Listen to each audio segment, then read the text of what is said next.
Hey everybody, Salaam alaikum. Sorry for the delay. Just wanted to make sure I had a bio to read for Dr. Ali Hussein. We are very excited to have our very first writer interview for Muslim Writers Salon. Welcome everybody. Hey Ambata, she's not here yet in audio. Salaam alaikum Ambata.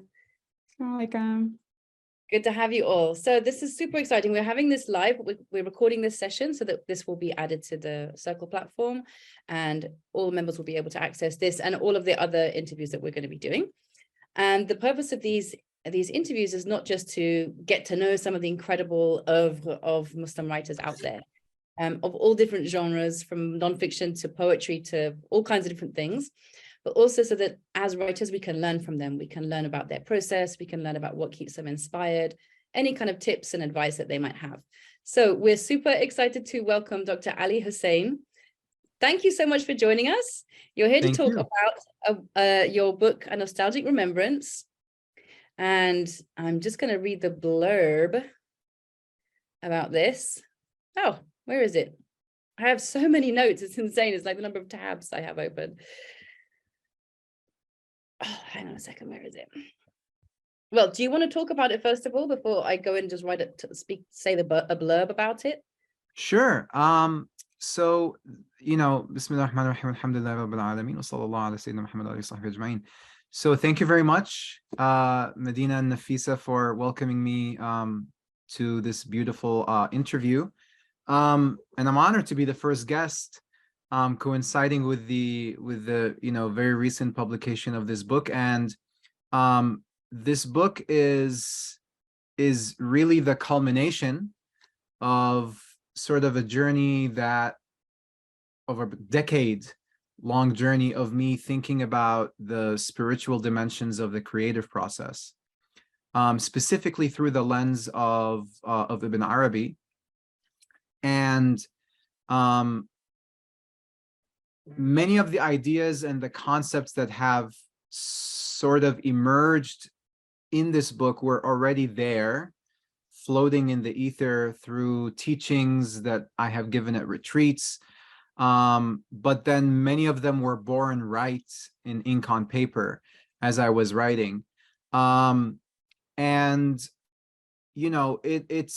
it's basically one of the ways that I keep thinking about the book after the fact is that it's actually an introduction to Islamic metaphysics through art and creativity, which makes me very happy, because that's something that I've always felt is necessary, and something that from my interaction of speaking about Ibn Arabi specifically, I've always felt that artists, Muslim or non-Muslim, have the best grasp of the type of metaphysics that Ibn Arabi talks about, because, and as you will mention in the blurb, I sort of begin with the conviction that the mystical experience and the creative process are actually one and the same movement. They're just mirrors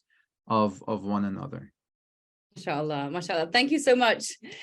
This is a little bit putting the cart before the horse, but let me just give a very brief bio for anybody who's just coming across you and your work for the very first time.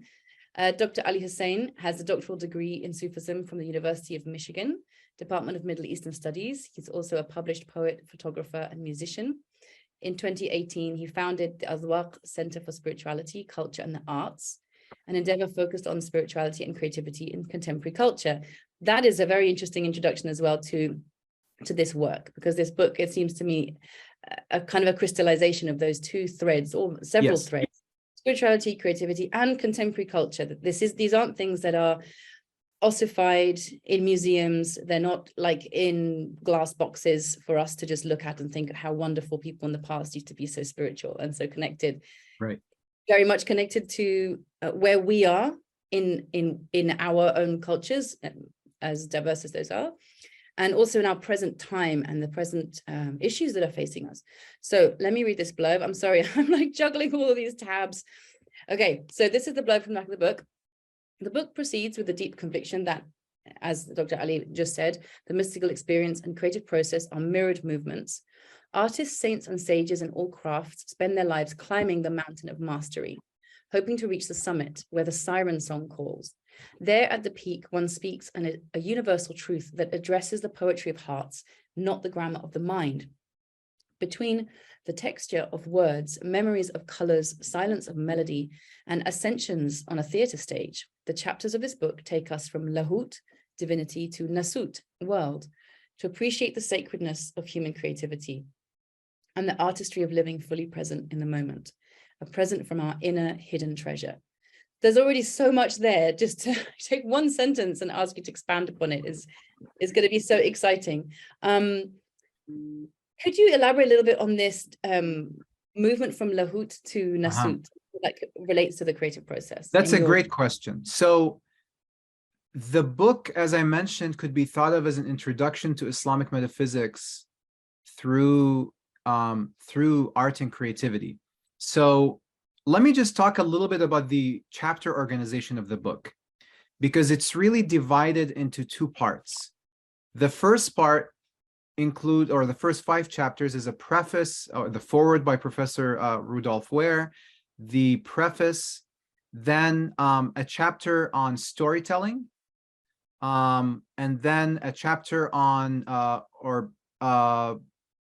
following the traces on storytelling, then the hidden treasure on the creative process, and then chapter 3 is on the Muhammadan reality, on the artist as art, then on imagination and paradox, then on the Sharia of the craft.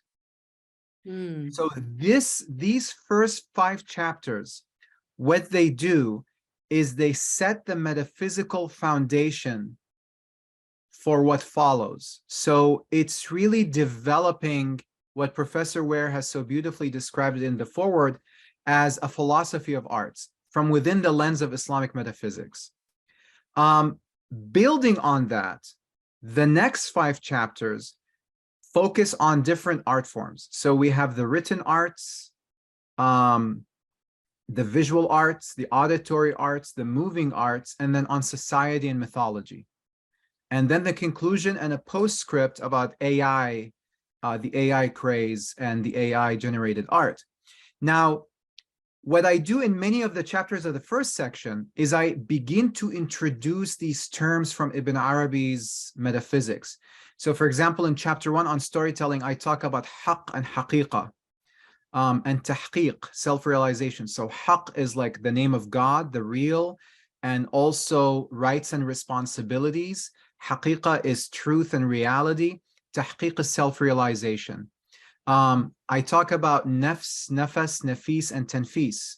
Nafs is breath, soul, sorry. Nafas is breath. Nafis is precious. Tanfis is alleviation. And I'm trying to weave a thread between all of these, connecting them through very, what might seem very theological tangents at times.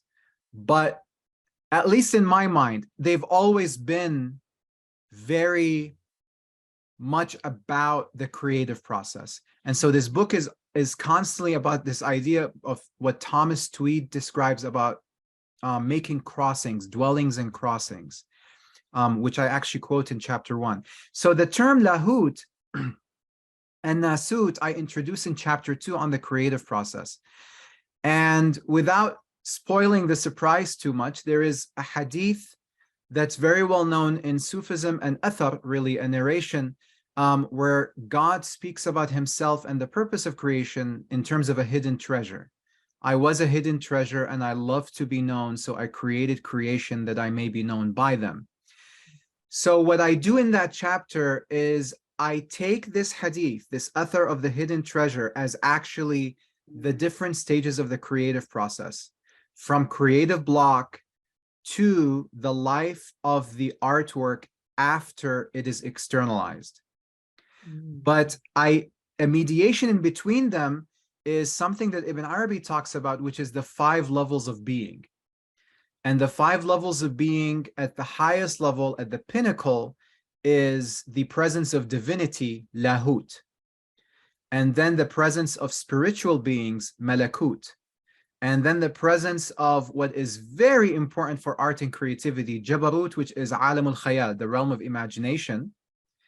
And then Nasut, the physical being. And actually the fifth one, which is so beautifully pragmatic, is the perfect human, who synthesizes all of these four presences in their own being.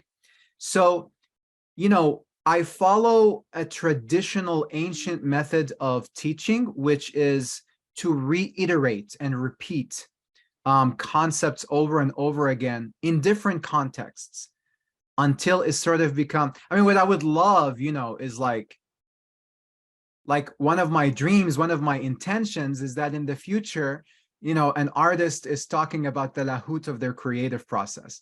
If I have been a cause, a means for people to talk about, you know, the haqq and the tahqiq of the artwork and stuff like that, that's, but I'm also trying to consciously, intently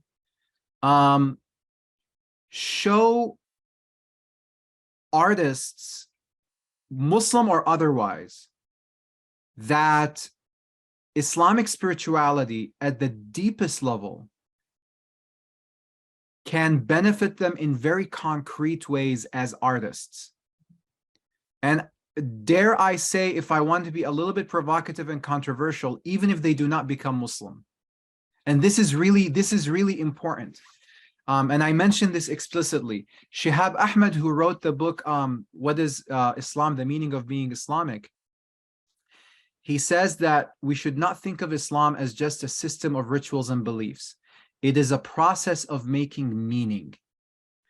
And this I come back to numerous times in the books, because if we agree to that Islam is a process of making meaning, then it's like water in a cup, and it can apply to so many different contexts. So then I can ask, what is the wudu of the artist? What is the zakat of the artist? What is the prayer of the artist? And I do that. I give specific examples with connections of what the salat and the zakat and the 5 pillars of art for every specific artist are. MashaAllah. It's already sounding so fascinating, and I really want to get my hands on a copy. They're literally hot off the presses, so I'm going to order one forthwith. And it's a shame I haven't had a chance to read it yet, but already just from what you're saying, I'm jotting down so many thoughts and ideas. And one thing that comes to mind is I'm really happy that you began with chapter 1 was storytelling, because for me, I feel like that's really the seed of art. And as human beings, I believe it's the most ancient art form that we have as humans. And I think that's corroborated also from various different scientific perspectives, and cultural perspectives as well. But also in terms of the Islam that we understand that came to the world via the Prophet Muhammad sallallahu alaihi wasallam. Of course, we believe that Islam is something very primordial and ancient, but in terms of the message that the Prophet sallallahu alaihi wasallam brought, he was bringing it to Arabs who were in love with the word, and they loved poetry, their art form, their highest art form. And so that's why the Quran was his miracle, right? Is that it was this miracle of words that blew people away so much that they were able to allow this message into their hearts. And of course, the very first verse that was revealed also talks about Allah read, and also Allah taught man through the pen. Exactly. And I always find this very fascinating, because it's not that Allah has actually, well, unless you see it metaphorically, that all of the world is like an artwork of God. Yes, exactly. Yes. A book that Allah has written. Yes. In which case that pen is a metaphorical pen. But it's always made me think, perhaps there's also some resonance there of, as you take a pen and you sit and write, you're learning about yourself. There's the creative process itself is a form of kind of you're literally quoting directly from the book at this point. But you know, so what's amazing is that Ibn Arabi actually gives that image literally when he says that, because for Ibn Arabi, etymology is the window to metaphysics. And for him, there is a very deep creative etymology that you would not find in the grammar books. So for example, he looks at the word kalima, which means word. Mhm. And he says one of the related terms to kalima is kalim, which is wound. Ooh, wow. Right? So he Okay, says slow down a sec. One of the related words to womb to word is wound. is wound. Now, Ooh. this is powerful because he says the words of God wound the canvas of creation like pen wounds a paper. Subhanallah. So it's right there, right? But then, spiritually, what he's saying, because Jesus is a kalima, Mm-hmm. Jesus is a word of God. Even though theologically in Islam, we do not believe that Jesus was crucified, Mm-hmm. Ibn Arabi is telling us Jesus is a spiritual crucifixion himself. Mm. He himself is a performance of Pain. how the word of God imprints itself on the, to use a related term, womb of the physical world.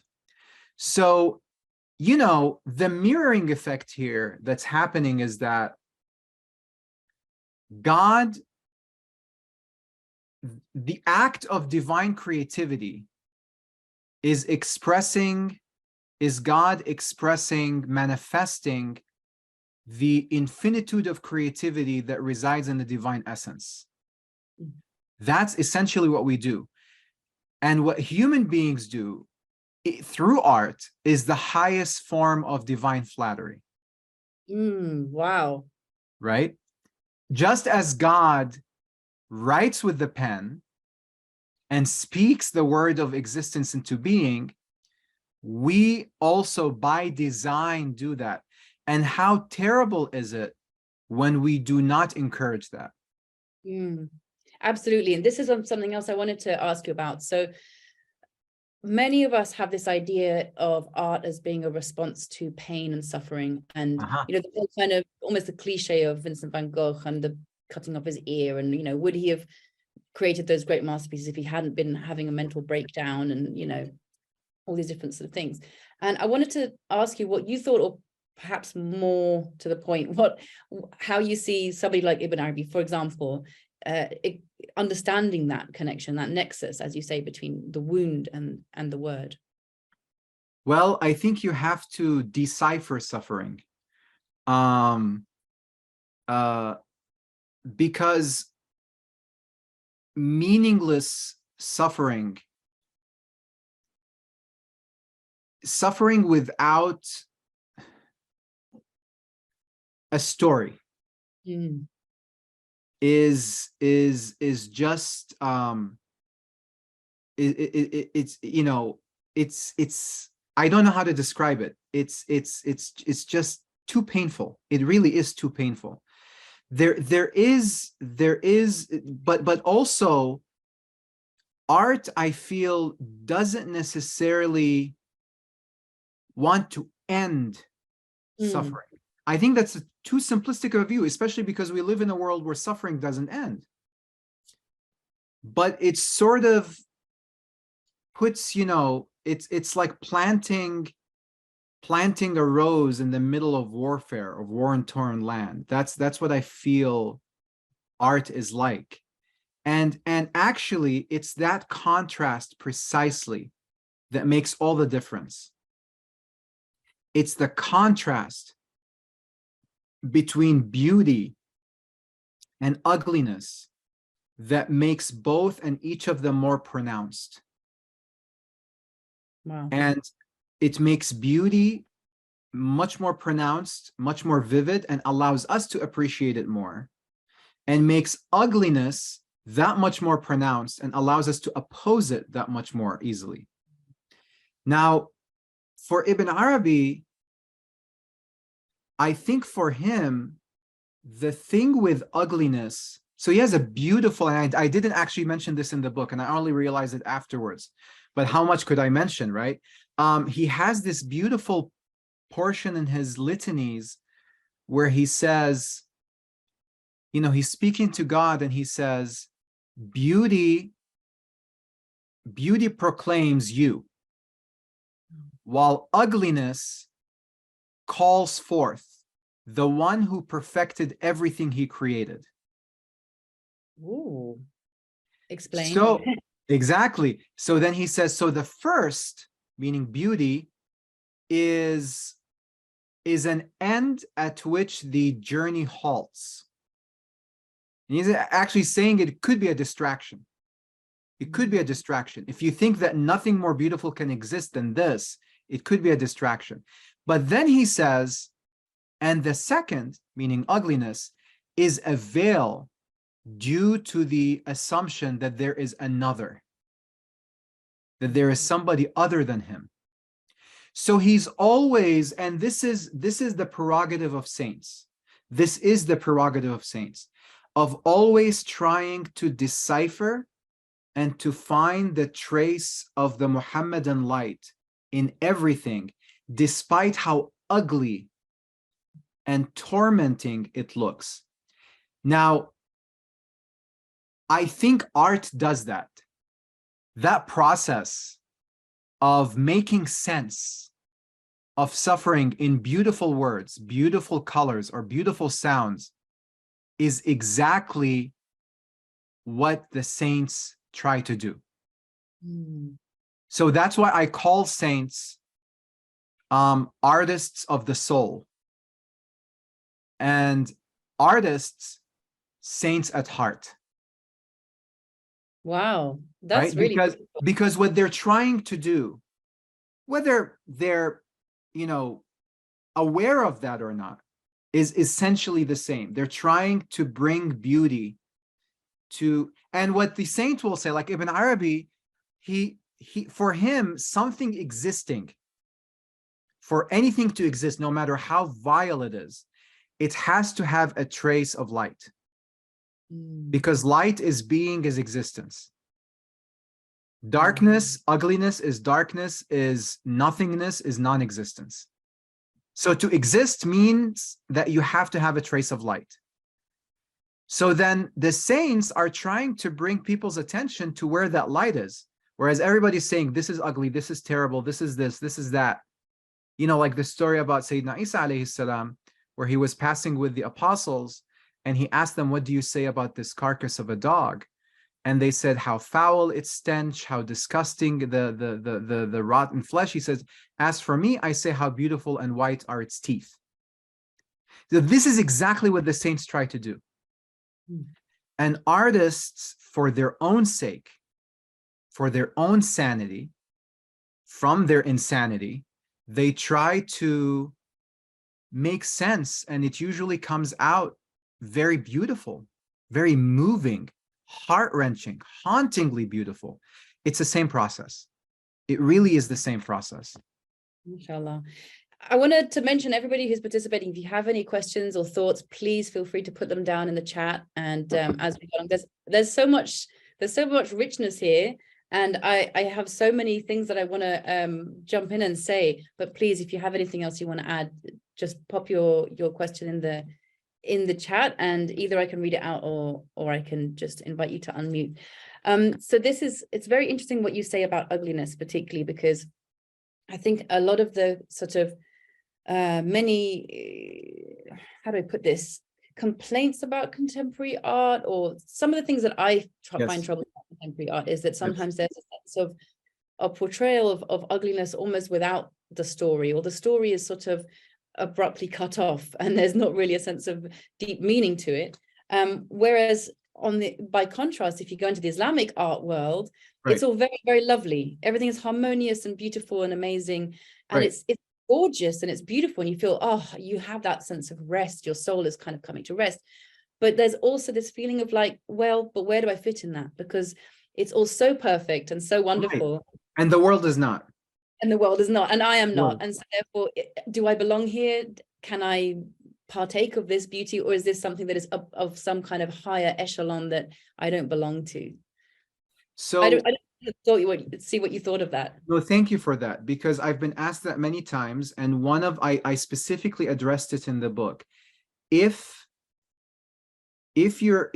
so Ibn Arabi is very specific about the source of human imagination. He says and I'm quoting him literally here. He says every human being, and by the way, he didn't say Muslim believer. He said human being. وَكُلُّ إِنسَانٍ, every human being with an imagination. If they imagine, then their gaze extends to the divine imagination. This is very, very liberating, but then raises a lot of questions. First, it sacralizes the human experience, right? All human art. But then it makes us deal with the question of how do we treat artwork that, I mean, excuse me for the expression, is just a can of excrement at a museum, which has been done, right? Now, one of the things that I've been very clear about is that in the preface, I look at creativity, the creative process, with two definitions in mind. The first is making connections where none seem possible or exist. Okay, making connections where none seem possible or exist. That's number one. Number two, translating the ineffable into the tangible. And these two definitions apply to creativity and mysticism, the mystical experience and the creative process. Now, if we look at it in the second sense, translating the ineffable into the tangible, the ineffable at the root, and yes, I will be provocative enough to say even that can of excrement at the museum, the root of that, there was some type of divine inspiration that was mistranslated. Mm. Because when you receive the ineffable, it goes through many buffers, including your ego, your past experiences, your emotional state, your well-being, your mental well-being, your awareness, your understanding and knowledge. And all of that translates into what might be the Sistine Chapel or the Mona Lisa, right? Or beautiful Islamic calligraphy or something that is vile. Now, people often ask me, well, what's the difference between saying that and just saying it's satanic? The difference is very clear. If you say it's satanic, you're leaving no room to redeem it. You're leaving no room for the cure. You're leaving no room to listen. And so this is why in one of the greatest books I've read about art, it's called Art and Fear. And I mentioned it, I quoted in my book, the authors, they say, the audience of an artist, this is so powerful, the audience of an artist who are not artists, they're interested in the work. Oh, this is beautiful. Oh, this is ugly. But the audience who are artists, they're not interested in the work, they're interested in the process. Where did this come from? What cup of coffee did you drink that gave birth to this thing? What scene did you see that made you write this incredible story? And so when you look at that, no matter how vile a work of art is, it's like, well, what is he trying to say? What was inspired to his heart such that it can become this way? And one of the things I realized is that because creativity is the highest form of divine flattery, because if there is one thing that God is known for doing, it's creating. He even creates what we create, right? Wallahu khalaqakum wama ta'malun. He creates you and that which you do. So the poem, the painting, and the composition that you're doing, he's doing it. Because anything beautiful is attributed to him. Because of that, Iblis can have no hand in it. In that initial surge, that initial spark, he has no hand in it. It's only when it begins to grow. Just like we do not believe that any child is born with sin. No creative inspiration is born sinful. It only grows. It could be tarnished, as it grows in your heart, and then it's born into something, and then how it's interpreted, right? That's a whole nother different issue. Yeah, it's like the sort of stages of descent into Yes. into matter, almost like something it begins as an idea or as an inspiration. That's something that's so kind of intangible, and then it passes through these filters of one of the beautiful things I talk about in the book is this idea of hadith. So the word hadith in Arabic means, of course, we understand it Islamically as the speech of the Prophet ﷺ, but it actually means speech. But what it also means is new. It's an adjective that means new. So the Prophet ﷺ, whenever it would rain, he would encourage his Sahaba, the companions, to go out in the rain and expose their heads to it. And the reason he would say is because rain is hadithu ahdin bi rabbih. It is recently arriving from its Lord. So it's this purity, the innocence of an arriving inspiration, that you want to expose yourself to it completely and entirely. And I think, this convergence between new, and of course, Allah describes dhikr in the Quran as muhdath, recently arriving remembrance. And he actually admonishes people who prefer old ossified knowledge against recently arriving remembrance. And between the idea of knowledge or writing or speech and the idea of something being new. So a creative inspiration is like rain. You expose yourself to it. Now, what you do with that water, that's a whole nother matter.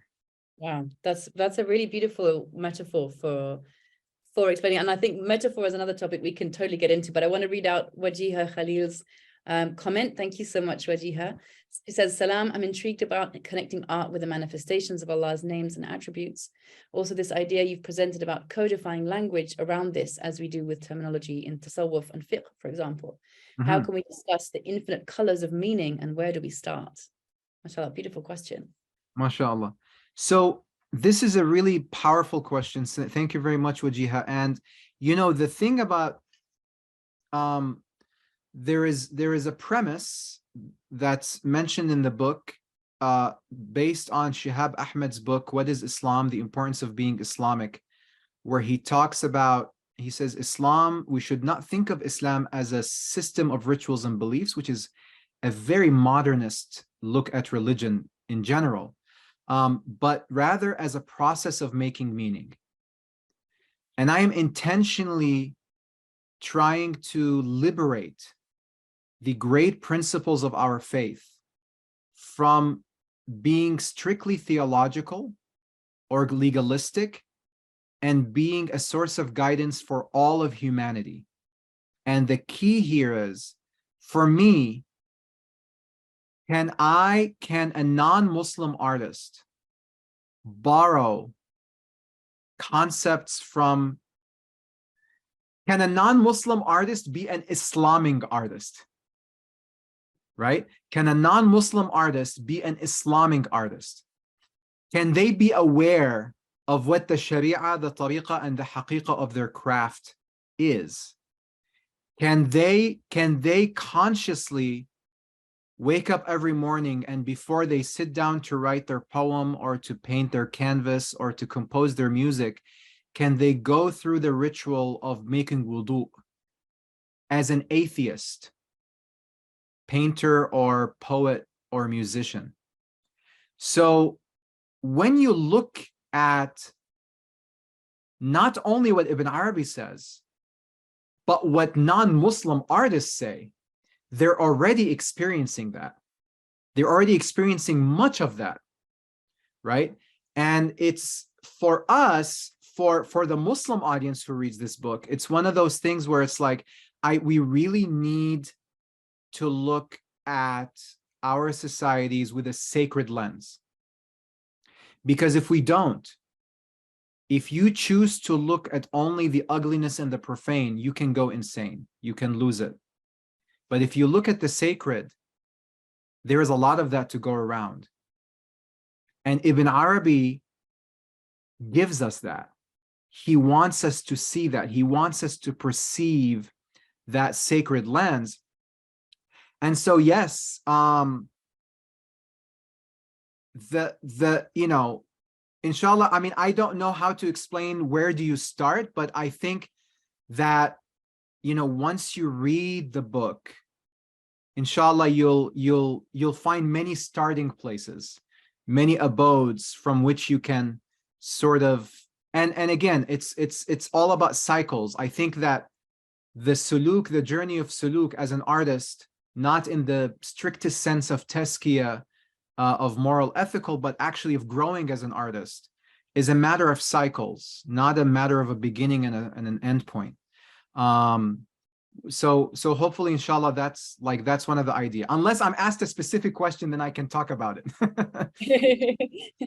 Mashallah, this is all just like so rich. I feel like this is rain, rain for us, thirsting, rightly souls. Alhamdulillah. Muhammad Ali Amla says, my mind is blown. I'm so pleased that I ordered the book earlier. I'm incredibly excited, especially as a new playwright and organizing an Islamic art Wonderful. I'm launching in September 2024. Mashallah, that sounds very exciting.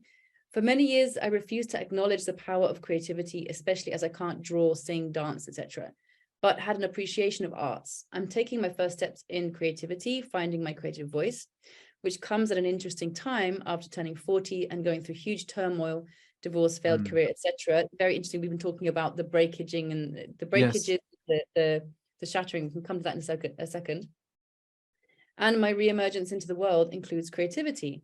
The age of 40 is often considered the age of maturation. What is the connectivity between creativity, the chrysalis of change, and the big 40? Well, that's a cool question. Wow. Well, you'll be very happy. Thank you very much for ordering the book. You'll be very happy to know that there is an entire chapter to the moving arts, which focuses on theater and film.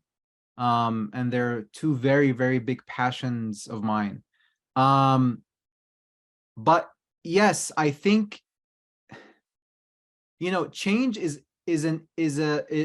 change signals life. So Ibn Arabi says, reality is perplexity, perplexity is anxiety and movement is life. Oof. Right? So one of the reasons why you can only make wudu with running water, physically, the reasoning we give for that is that, well, still water carries filth. Running water is clean. But the spiritual reason is that still water is dead. Running water is alive. Nothing that is living is completely stationary. It has to be moving. And so if you make wudu with still water, you're dressing yourself with dead energy. If you make wudu with running water, you're dressing yourself with living energy. And what's really powerful is that Ibn Arabi, he says, if you stand in front of a mirror, your reflection inversely reflects what you do. So if you move your right hand, your reflection will move its left hand, right? He says, this is exactly how we are mirror reflections of God. He says, God outwardly is always manifesting in you theophanies, whereas his essence never changes. We are the inverse.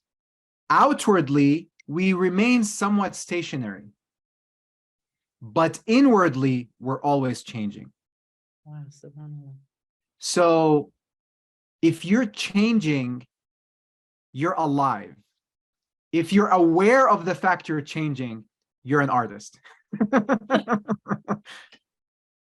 That's a soundbite. We have to remember the timestamp on this so we can come back to that. That's absolutely beautiful. And it makes you think also of the qalb and the qalaba, you know, the turning and the Oh, that you're quoting from the book again directly. I'm sorry, I'm just like psychically tuning in.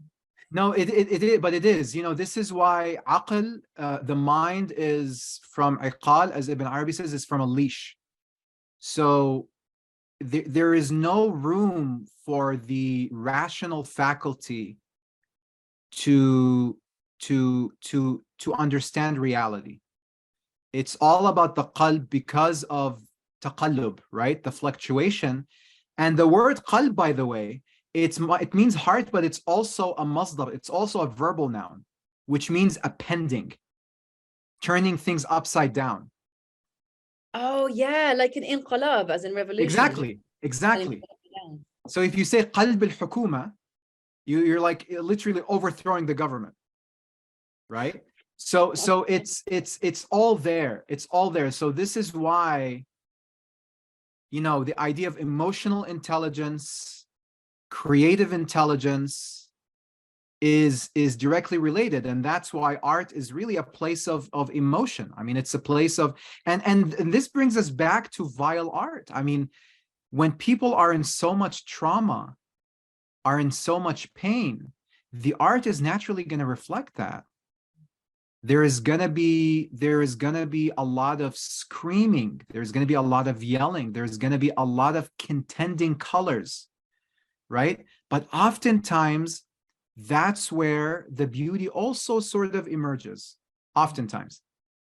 This is actually a nice way of segueing back to something I wanted to ask you. You mentioned at the beginning the alam al-khayal, and I've often found in my experience as a writer, singer, you know, whatever it is that I'm doing, in certain Muslim spaces, people often get very kind of like they get a bit freaked out because it's like, you know, there's in having that freedom in saying whatever comes to mind or doing whatever comes to mind artistically, people can get quite agitated by it or afraid.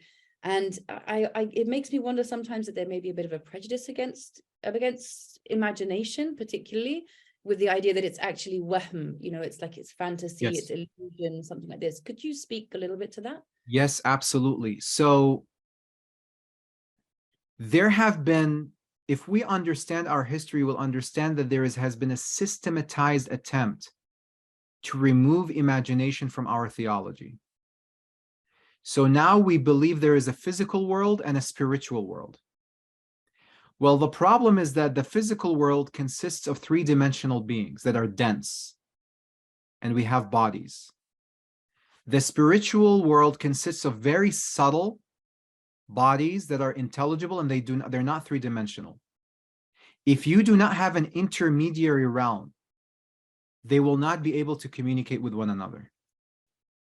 So you cannot have an intimate relationship with angels, and we don't, and we don't, right? You cannot have an intimate relationship with God if you do not have the realm of imagination.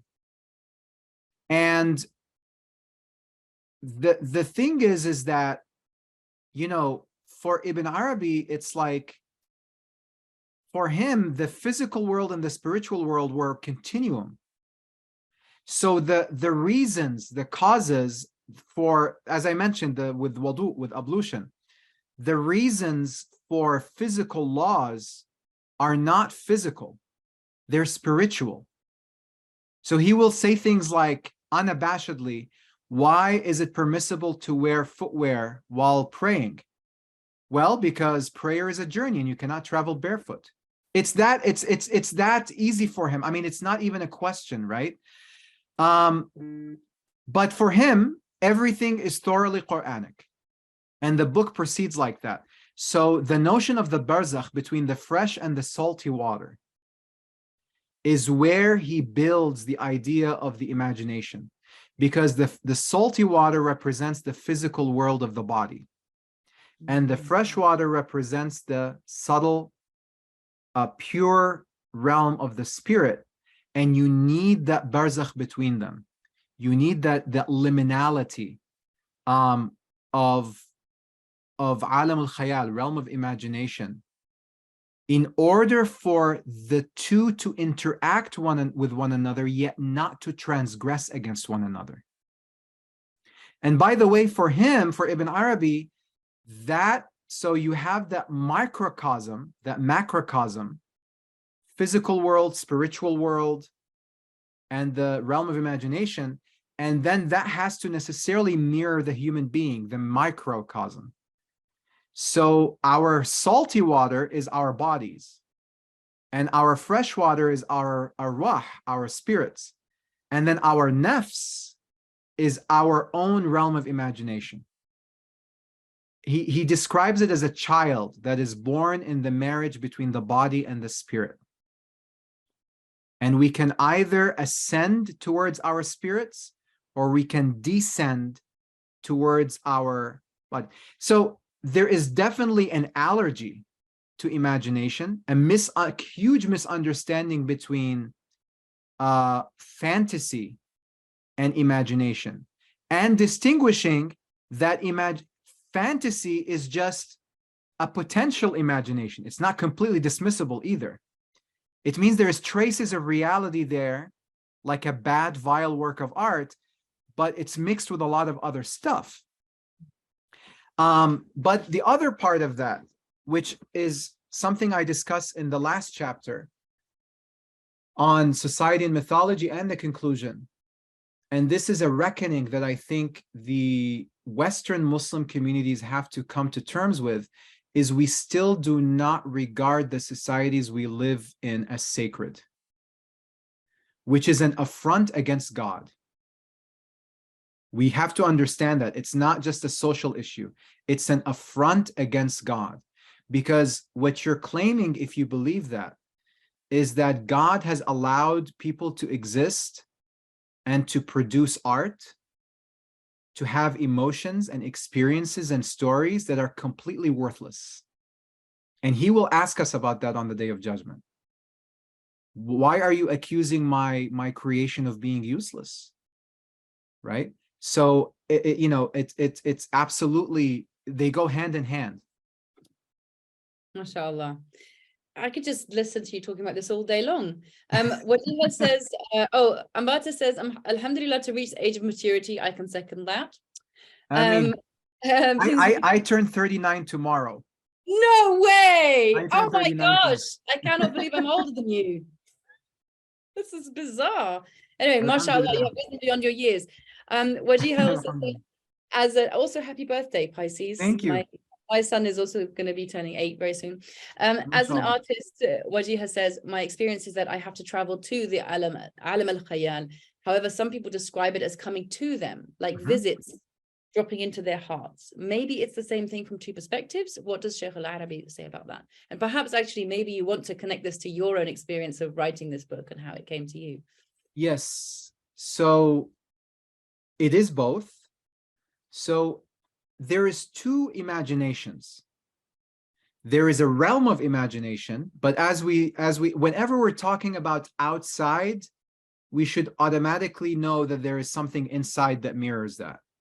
So just as there is what Ibn Arabi calls khayal munfasil, disconnected, disjointed imagination, an entire realm by itself, there is khayal muttasil, which is our own imaginative faculty. And the way I like to think of it is our imaginative faculty is like buying tickets, is a place where you can go buy tickets to travel to the real khayal, right?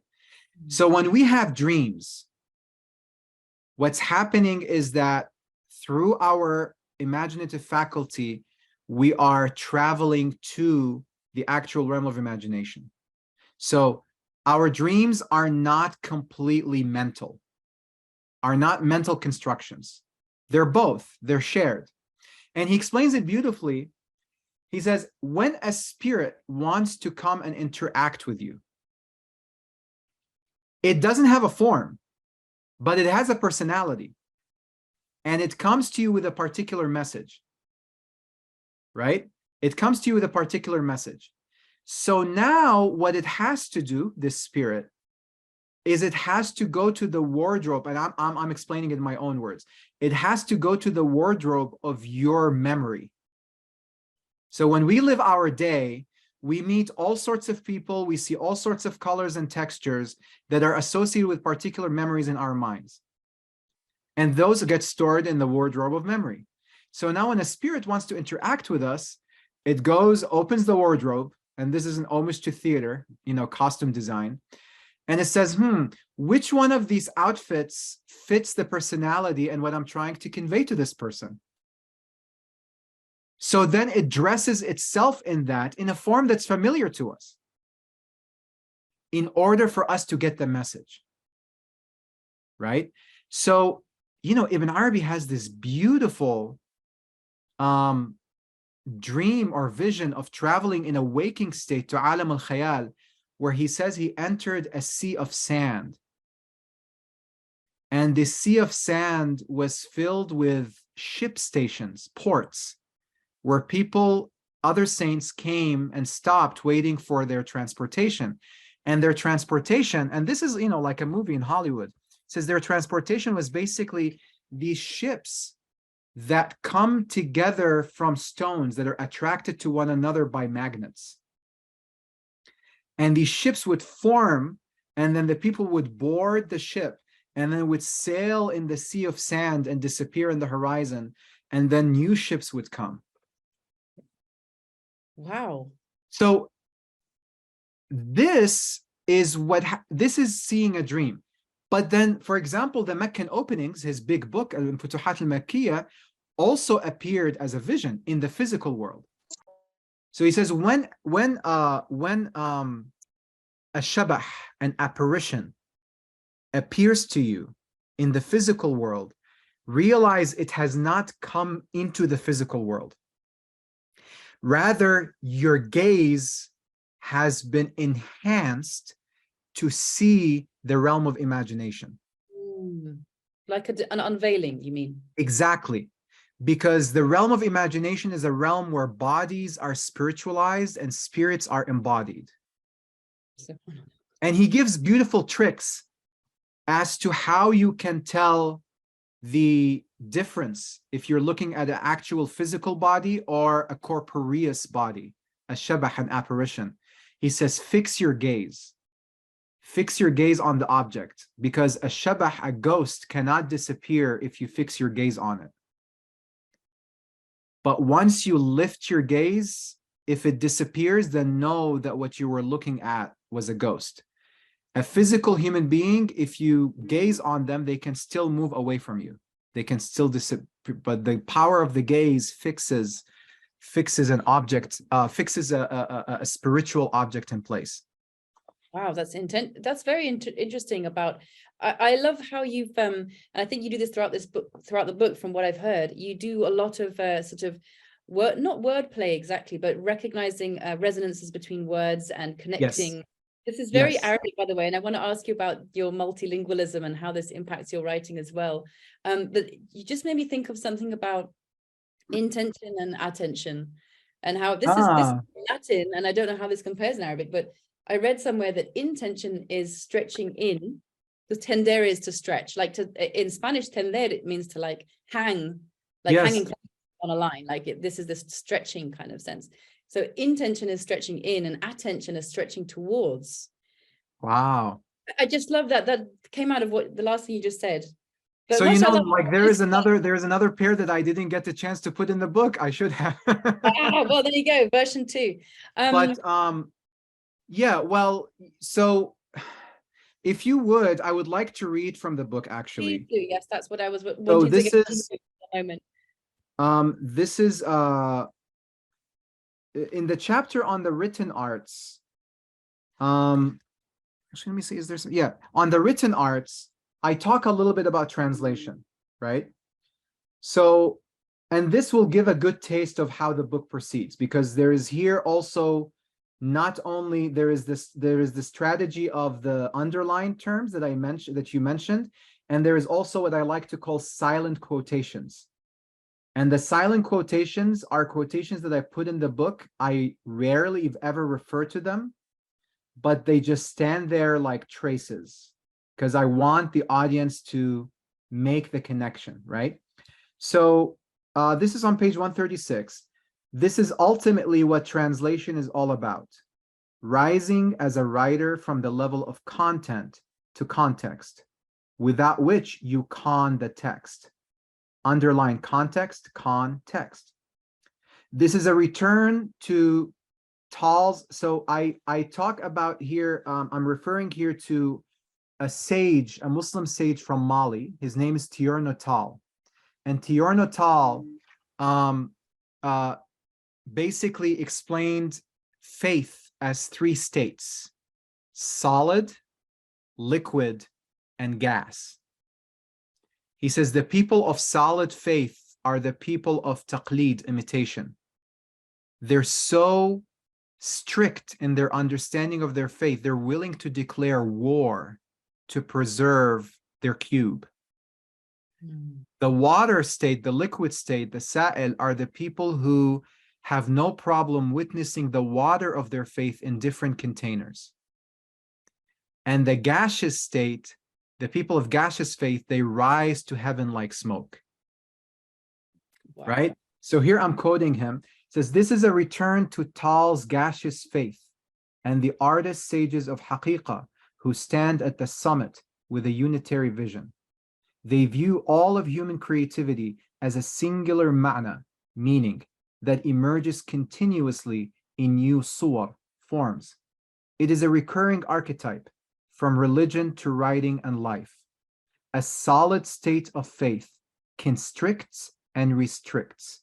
Constrict, restrict, underlined.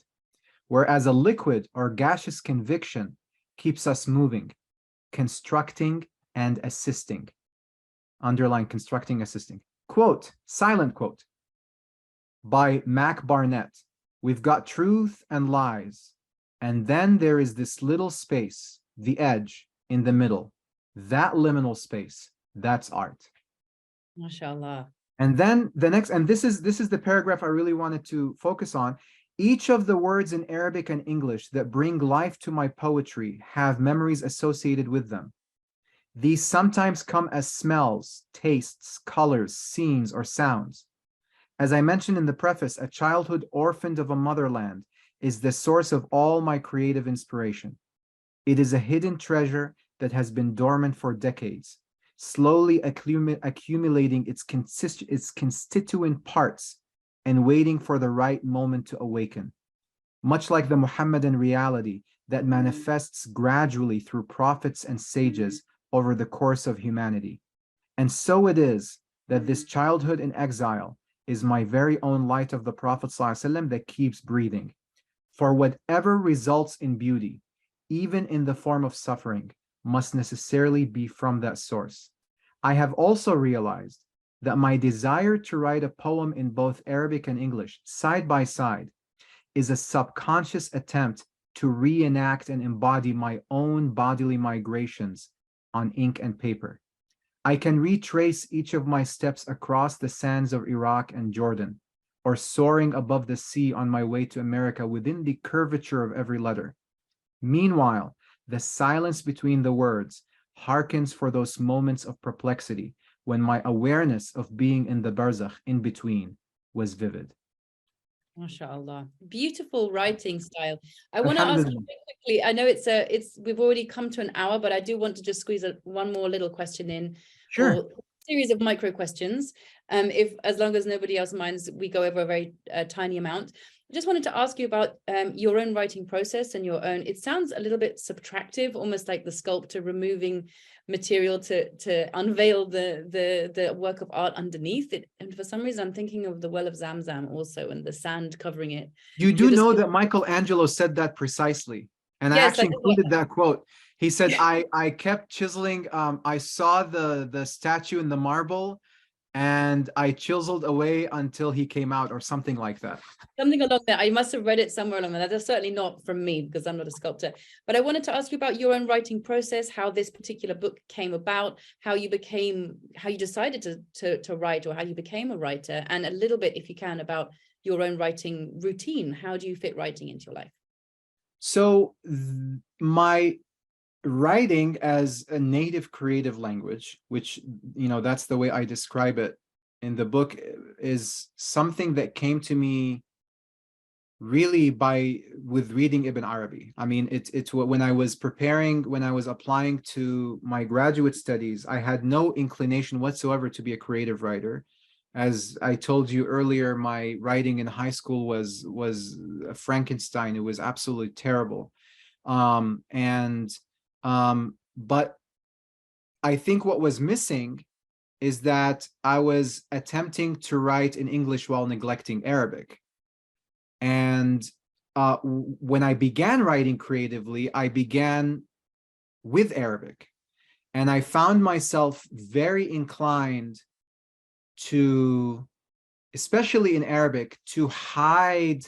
I like to write very Sufi writings, but without any direct mentions of Sufism. Because I like people to make those connections. I like the writings of Najib Mahfouz and Mahmoud Darwish and Khalil Gibran and Nizar Qabbani, where they talk about physical things, tangible things, things that are very universal. Like probably the most universal artifact of art for artists of all religions and ethnicities is a cup of coffee. Everybody can understand coffee. Everybody, all artists understand the power of coffee, right? And then it's just sort of like you try. It's art to write art, to make art hidden, to make the motif hidden behind layers and layers of metaphor.